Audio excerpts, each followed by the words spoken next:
Hi, I'm Chief Designer Dave Sanders, and I'm here to answer your questions about the alien pinball machine.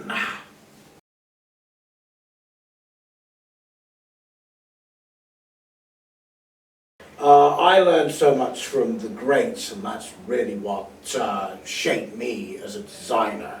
I would say from Steve Ritchie in particular, I learned how to be a foundations designer, to get the bare bones right, that being the most important thing. You get your shots down, you get your geometry down, you have everything flowing nicely, you have a game that at its core is good to play, and then anything else you add to that on top is a bonus. From Pat Lawler, I would say, I learned how to integrate themes properly, and about game structure, how it all fits together as an experience, as a complete game world, if you like. There's a bit of John Trudeau in me, I would say, in that I like to think of interesting, off-the-path ways for the ball to go that keeps things interesting. As far as the designs and things, the era that's influenced me the most, well, I think if I were to nominate a favourite designer, I would go for Greg Kniak and George Christian. We're talking old school.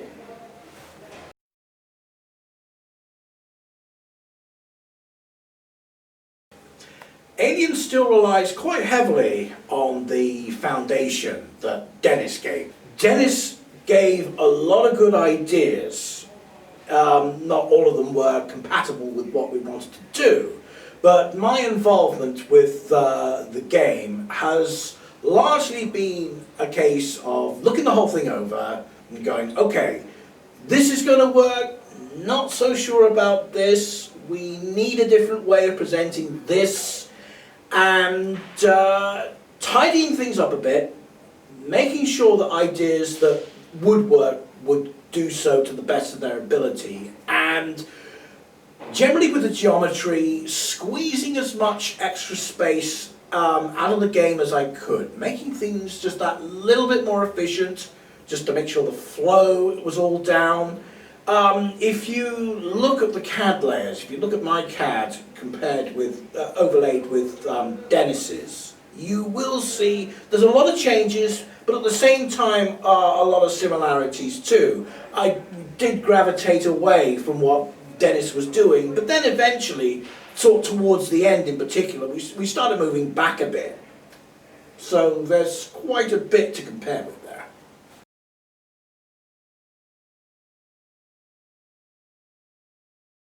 Well, the answer to that is we were creating a standard for ourselves to use, and we couldn't start small and go big.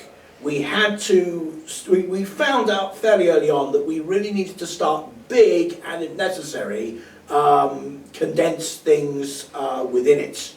Going wide body actually helped full throttle a great deal.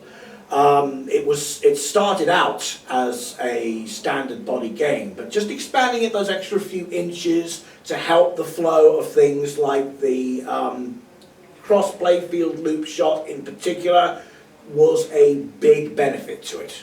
But people have asked me this before about wide bodies, and people have said that they think that wide bodies are slow or that the geometry is in some way wrong. That's a bit of a myth, I think. There is the problem in what do you do with the extra space close down to the flippers that the flippers normally would not be able to shoot at that angle. But the key to making a successful, fast, wide body, in my opinion, in my experience, make it shoot like a standard.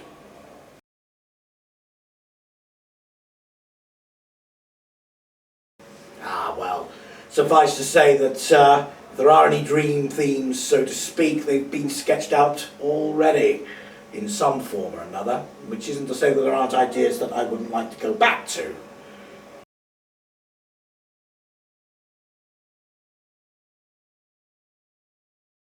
Well, the first thing you need for any design, the first thing you should start off with is a hook. main feature, if you like, you've got to ask yourself, what is this game supposed to do?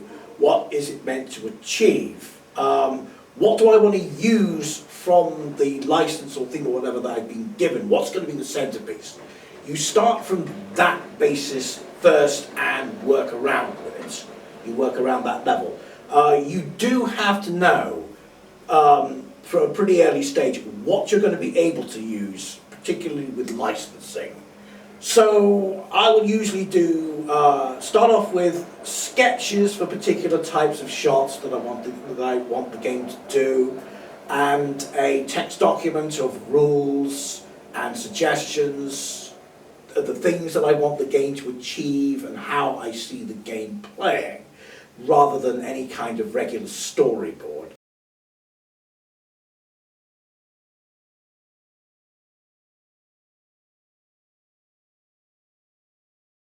Well, I still use Visual Pinball as a design tool, an early design tool. I kind of use it like a mini SolidWorks, if you like.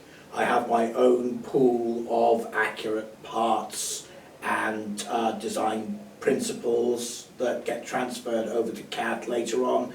But the point with that is that you have something that at least gives you the impression of how the game is going to feel once you start building it up for real. I mean, it's never going to be exact. I mean, that's always the key criticism of digital pinball, is that it never feels like the real thing. But geometrically and mathematically, which is what you have to get right, I find it personally, find it invaluable. Another oft-quoted idiom is that you can tell from just the first 30 seconds of play. When you get to a whitewood, you know if you've got a good game in your hands or not, practically from minute one of flipping it. The same, I find, is true of the digital game. If I've got a good basis going of a digital game, and I like how it feels, I know I've got something I can move on with.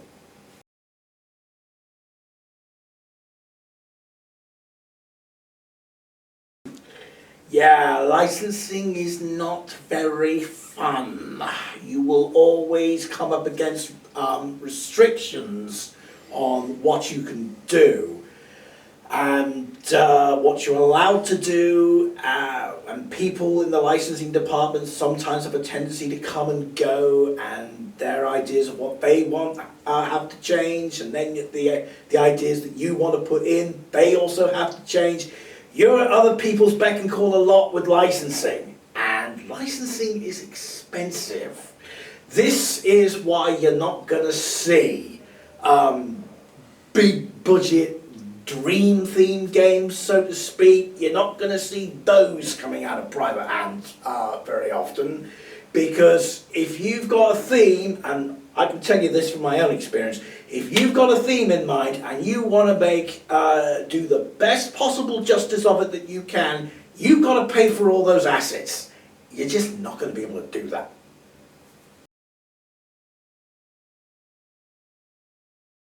Oh, of course they have. Well, they have to, really. I mean, you've got to know what your target audience is. And of course, this is Andrew's.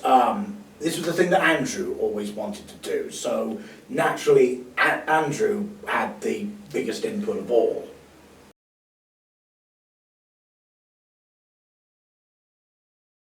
Software's pretty complete. The Twitch stream from a few days ago told us that, gave us a lot of really good feedback on how the game was playing, people offering their opinions. Is this too easy? Is this too hard? Overall, it seems that we've got the balance right, so I'm not expecting great changes from the software. Just a few tweaks, maybe an Easter egg or two. But software, I would say, is the most flexible part of the process. That's the thing we have the most freedom to change at any point.